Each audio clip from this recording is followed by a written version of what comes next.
వాటికి ఎలాంటి ఆటంకాలు రాకుండా చూసుకోవాల్సిందే.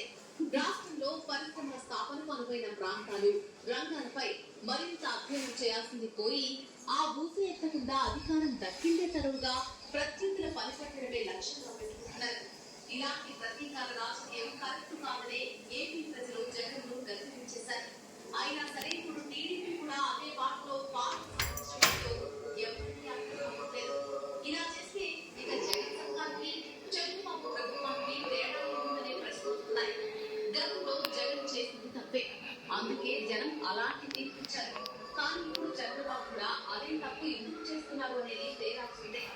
భవిష్యత్తులో రాజకీయ సమీకరణాలు మారవచ్చు. ప్రజలు గతంలో జగన్ గురించి అనుకుంటే రేపు చంద్రబాబు గురించి అనుకోవచ్చు. అప్పుడు ఏముంటుంది? రాష్ట్రంలో అభివృద్ధి నిరంతరం సాగాలి కానీ ప్రతీకారం నిరంతర చైతన్య శ్రమికలా ప్రవహించాల్సిన పని లేదు. ఇలాంటి పనులు ప్రతీకారాలను ప్రభుత్వాన్ని ప్రోత్సహిస్తే ఇక రాష్ట్రం ఏమిపోతుంది ఏమైపోతుంది అనేది నేతలకే తెలియాలి.